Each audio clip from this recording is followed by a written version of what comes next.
नमस्कार विद्यार्थी मित्रांनो, आपण आधुनिक महाराष्ट्राचा इतिहास हा जो पेपर आहे, हा पेपर आपण बघतोय. यामध्ये आपण पाठीमागचे लेक्चर, यामध्ये राष्ट्रवादाच्या उदयाची कारणं, स्थापनेची कारणं हे आपण मित्रांनो बघितली. जवळजवळ 6 कारणं आपण त्यामध्ये बघितलेत. पाठीमागचं जे लेक्चर झालं त्या लेक्चरमध्ये आपण ही कारणं ही कारणं बघितली. त्यामध्ये भौतिक सुधारणा असतील किंवा विविध धार्मिक सामाजिक सुधारणा असतील, आधुनिक जे शिक्षण आहे ह्या शिक्षणाचा परिणाम असेल, ब्रिटिशांचा जो साम्राज्य विस्तार आहे हा साम्राज्य विस्तार कशा पद्धतीनं झाला याची जी माहिती आहे मित्रांनो, ही माहिती आपण घेतला. त्याचबरोबर भारतीय वृत्तपत्र कुठल्या कुठल्या पद्धतीची होती आणि मग ब्रिटिशांच्याकडून आपलं म्हणजेच भारतीयांचं भयंकर आर्थिक अशी जी पिळवणूक आहे, ही पिळवणूक कशा पद्धतीची होत होती याचा आढावा आपण मित्रांनो घेतलेला आहे. म्हणजे अखंडपणे आणि कित्येक वर्ष भारताची चालवलेली अर्थव्यवस्था होती.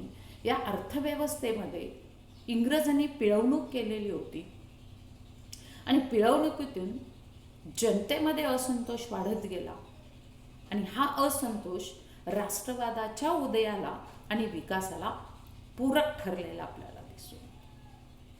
आणि मग पुढचं कारण काय होतं? राष्ट्रीय साहित्य आणि साहित्यिक. आपण वर्तमानपत्र बघितले, या वृत्तपत्रानं जनजागृतीचं साधन केलं. अनेक वर्तमानपत्रानं अन्यायाविरुद्ध आवाज उठवला आणि सामान्यांच्यापर्यंत ह्या भूमिका घेतलेल्या आपल्याला दिसून येतात.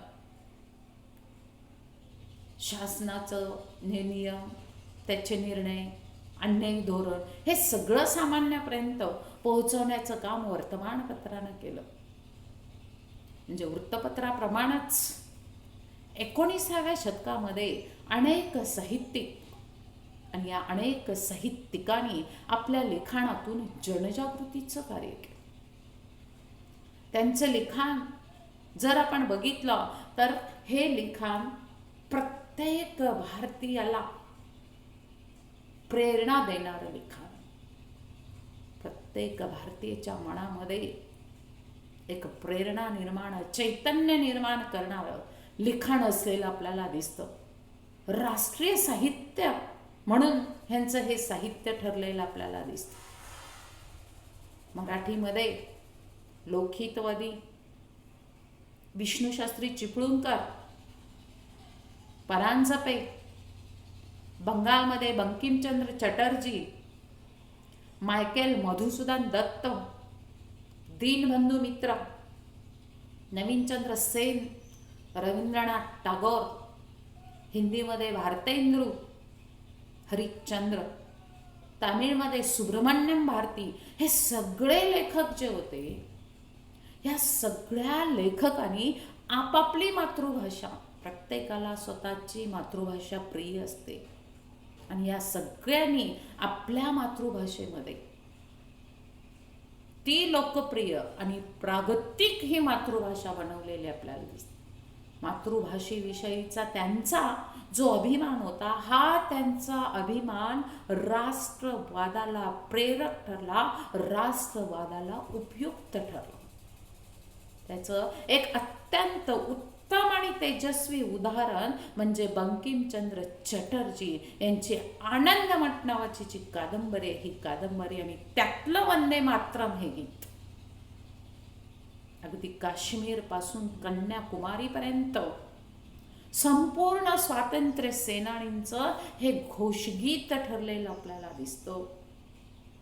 हे प्रेरणा स्त्रोत ठरलेलं आपल्याला दिसतं. आपण बघा, आपलं राष्ट्रगीत, आपलं वंदे मातरम लागलं की आपण लगेच उभारतो, आपल्याला प्रेम, आपल्याला भावना निर्माण होते. आपण भारतीय आहोत याचा स्वाभिमान आपल्या मनामध्ये निर्माण होतो. आपल्याला कोणी सांगावं लागत नाही उभा राहा म्हणून, आपण लगेच उभा राहतो. अशी ही घोषगीतं जी होती, ही प्रेरणा स्तोत्र जी होती, ही ह्या आनंदमठ नावाची कादंबरी आणि त्यातलं हे वंदे मातरम गीत हे घोषगीत ठरलेलं आपल्याला दिसतं. विष्णूचातुरी चिपळूणकर यांनी आपली निबंधमाला मराठीतनं लिहिली, हे सुद्धा एक तेजस्वी स्वरूप त्याला मिळवून दिलेलं आपल्याला दिसतं. इंग्रजी भाषेमधले अनेक विचार प्रवर्तक ग्रंथांची भारतीय भाषेमध्ये जी भाषांतर आहेत, ही भाषांतर सुद्धा केलेली आपल्याला दिसतं. त्यामुळं हे ग्रंथ, मराठीतले ग्रंथ आलेच, वेगवेगळ्या भाषेतले ग्रंथ आलेत, पण इंग्रजीतले ग्रंथ सुद्धा भारतीयांच्या वाचनामध्ये आले. Max Muller, William Jones, Roy Williams हे पाश्चात्य विद्वान, आणि या पाश्चात्य विद्वानांनी प्राचीन भारताचं संशोधन आणि त्याचं लिखाण केलं. आणि भारताचा समृद्ध काळ जो होता, हा भारताचा समृद्ध काळ संपूर्ण जगासमोर मांडलेला आपल्याला दिसतो. त्यामुळं भारतीयांना आपल्या गौरवशाली प्राचीन संस्कृतीची ओळख झाली. असे अनेक साहित्य होतं. या साहित्यातून जनजागृती आणि वैचारिक जागृतीची ही वैचारिक जागृती झाली, की जी वैचारिक जागृती, की जी जनजागृती राष्ट्रवादाच्या उदयाला कारणीभूत मित्रांनो ठरलेली आपल्याला दिसते. म्हणजे हा राष्ट्रवाद जो स्वतःच्या राष्ट्राबद्दलचा स्वाभिमान जो आहे, हा स्वतःच्या राष्ट्राबद्दलचा स्वाभिमान प्रत्येक साहित्यातनं निर्माण झालेला आपल्याला दिसून येतो. त्याचबरोबर इंग्रज आणि या इंग्रजांचा वंशश्रेष्ठत्वाचा अहंकार आणि उद्दामपणा, काही अपवाद सोडले इंग्रज अधिकारी भारतीय जनतेशी उद्दामपणे अनेक इंग्रज अधिकारी वागत होते. एखादाच काही अधिकारी चांगल्या पद्धतीनं वागत होते, नाहीतर बरेचसे अधिकारी भारतीयांच्या बरोबर अतिशय उद्दामपणे, क्रूरपणे वागत असलेले आपल्याला दिसतं. सहानुभूती नावाची जी गोष्ट आहे, ही सहानुभूती नावाची गोष्ट त्यांच्याकडे अजिबात नव्हती. भारतीयांच्याकडे नेहमी कुत्सितपणे ते बघत होते. दगडांच्या आणि जनावरांची पूजा करणारे रानटी लोक म्हणजे भारतीय, असं ते आपल्याला समजत होते. अर्ध निग्रो आणि अर्ध गोरीला प्रकार मधला हा प्राणी आहे असं ते समजत होते. त्यावेळी भारत मंत्री लॉर्ड हॅमिल्टन म्हणाला होता एकदा, हिंदी लोक म्हणजे डोके फिरू गुन्हेगार, त्यांना इंग्लिश घटनेतले हक्क देता येणार नाहीत असा कोण म्हणतो? भारत मंत्री असलेला हॅमिल्टन म्हणतो. अरे आमच्याच देशामध्ये राहून आमचंच खाऊन आम्हालाच नावं ठेवण्याची ही कुठली पद्धत? जे रानटी लोक आम्हाला समजत होते. म्हणजे एक जबाबदार अधिकारी, आणि या जबाबदार अधिकाऱ्याचा हा दृष्टिकोन जर असेल, त्याच्याबरोबर असणारे दुय्यम अधिकारी मग किती क्रूरपणे भारतीयांशी वागत असतील याची कल्पना येते आपल्याला.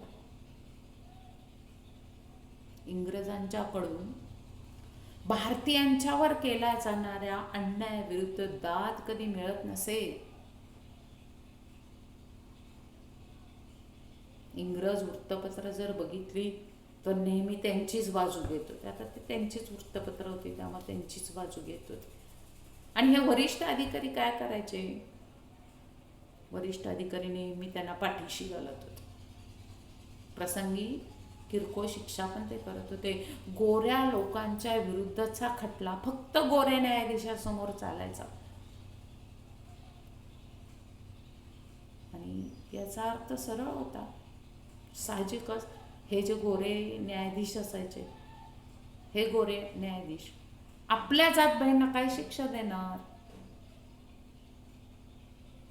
आम्हीही तोच गुन्हा, त्यांनीही तोच गुन्हा केला असेल तर दिल्या जाणाऱ्या शिक्षेमध्ये फरक असायचा. आम्हाला मात्र भयानक शिक्षा असायची. का? तर आम्ही निग्रो, अर्धनिग्रो, अर्धगोरीला प्रकारले, आम्ही रानटी, आम्हाला काही समजत नाही. हा हॅमिल्टन म्हणला डोके फिरू गुन्हेगार. त्यामुळे इंग्लिश घटनेतले हक्क यांना देता येत नाही. म्हणजे किती अन्यायाने अत्याचाराची परिसीमा गाठली होती बघा त्यांनी.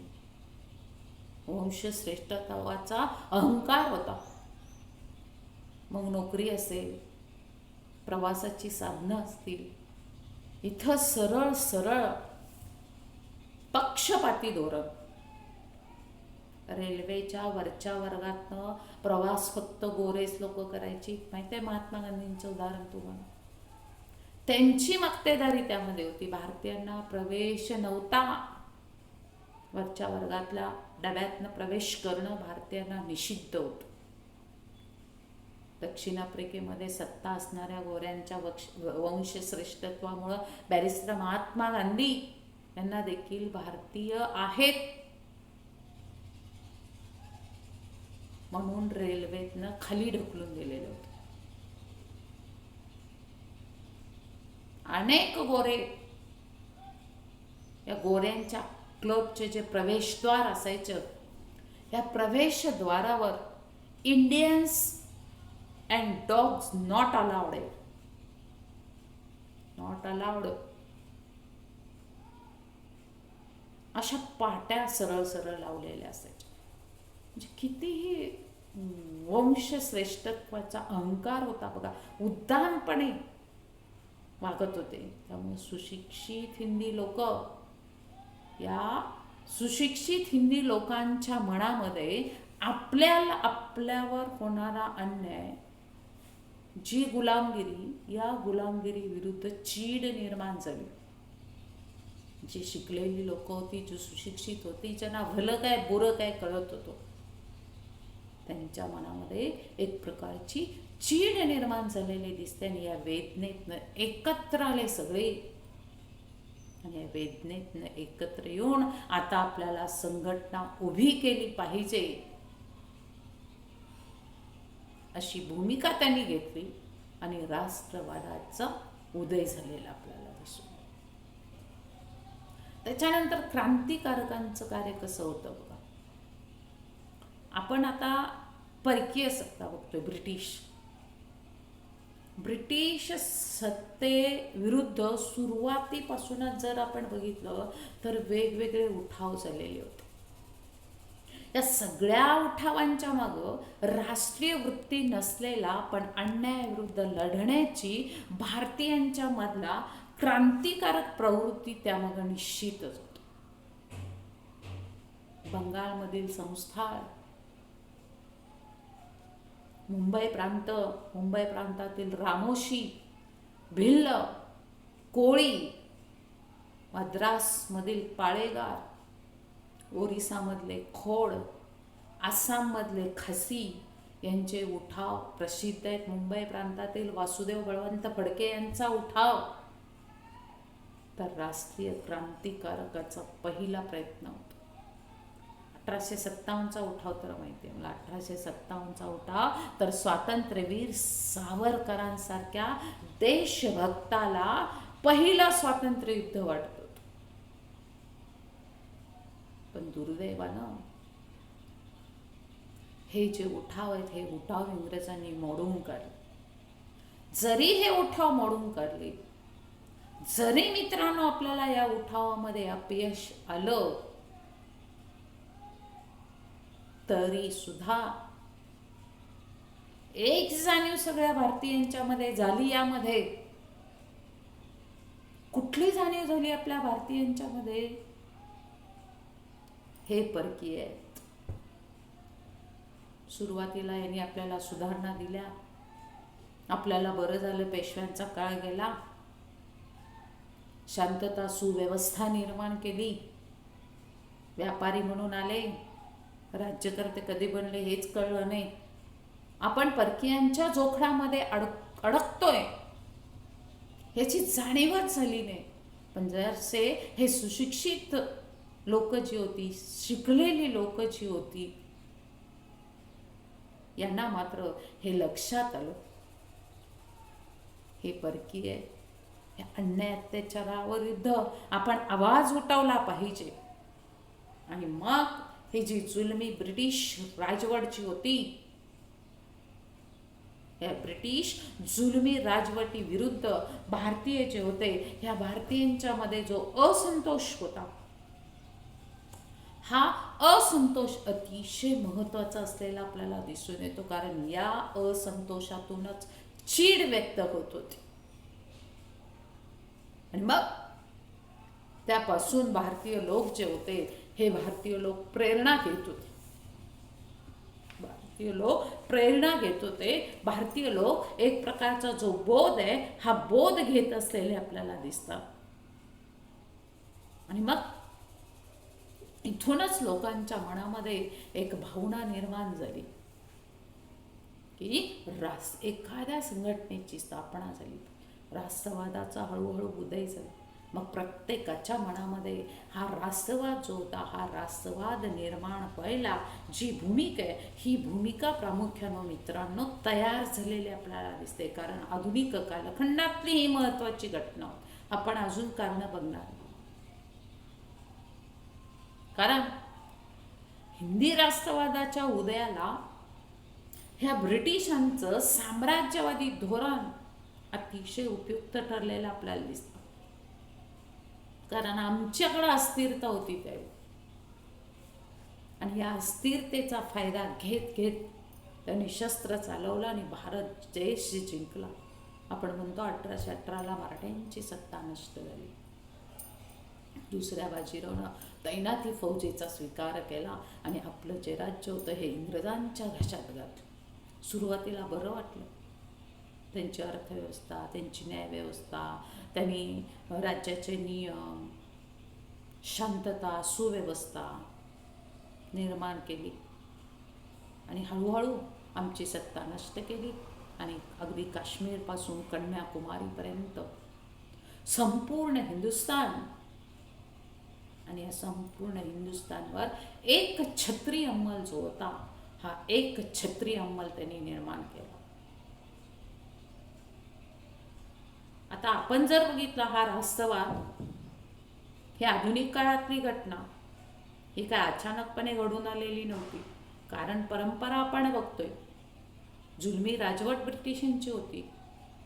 1857चा उठाव बघितला, हा उठाव तर काही देशापुरता होता, काही प्रदेशापुरता मर्यादित होता, राजे रजवाडे, जमीनदार, शिपायांपुरता मर्यादित राहिलेला होता. आणि इंग्रजांनी क्रूरपणे हा उठाव मोडून काढला. हे जरी मगाशी म्हणलं क्रांतिकारकांनी केलेलं कार्य फार महत्त्वाचं आहे. हा महत्त्वाचा टप्पा ठरला. आपल्याला स्वातंत्र्यासाठी जुनं नेतृत्व, जुन्या प्रेरणा याचा उपयोग होणार नाही याची जाणीव लागली. आणि पाश्चात्य शिक्षण घेतलेला एक जाणकार वर्ग जो होता, हा जाणकार वर्ग मित्रांनो निर्माण झाला. याच वर्गानं या आपल्या समाजाचं नेतृत्व केलेलं आपल्याला दिसतं. अनेक नेते होते. आणि 1885ला या राष्ट्रीय सभेची स्थापना जी आहे, ही स्थापना मित्रांनो झाली. आणि ह्या स्थापनेमध्येच आपण बघितलं, ह्या स्थापनेची कारणं जी आहेत, ही कारणं पुन्हा एकदा मी सांगते. ब्रिटिशांनी साम्राज्य विस्तार वेगवेगळ्या भागामध्ये केलेला आपल्याला दिसतो.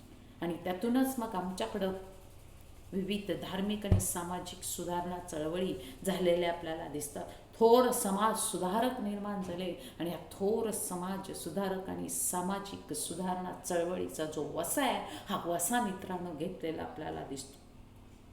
पाश्चात्य शिक्षण घेतलं,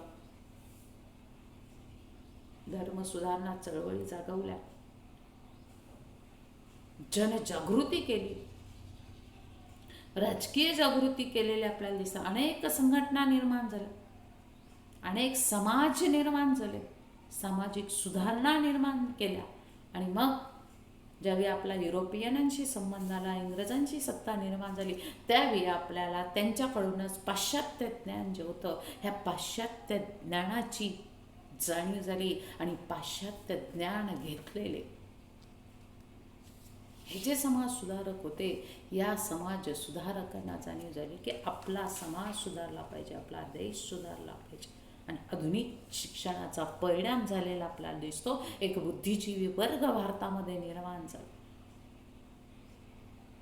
अनेकांनी इंग्लंडमध्ये जाऊन पण शिक्षण घेतलं आणि भारतातील सर्वांगीण परिस्थितीशी युरोपबरोबर तुलना करू लागले. आणि मग आपल्या दोष लक्षात आले, उणिवा लक्षात आले आणि याच्यावर उपाय शोधू लागले. आणि यातून राष्ट्रवाद उदयाला आला. अनेक भौतिक सुधारणा बघितल्या आपण झाल्या. कुठल्या कुठल्या सुधारणा झाल्या? आपण एकमेकांच्या बरोबर संपर्क करायला लागलो. दळणवळणाच्या सुधारणा होत्या. सामाजिकदृष्ट्या भारत एकसंघ झाला आणि राष्ट्रवादाच्या उदयाला जी मदत आहे, ही मदत मित्रांनो झाली. आणि मग भारतीय वृत्तपत्र, वेगवेगळी वृत्तपत्र निघाली.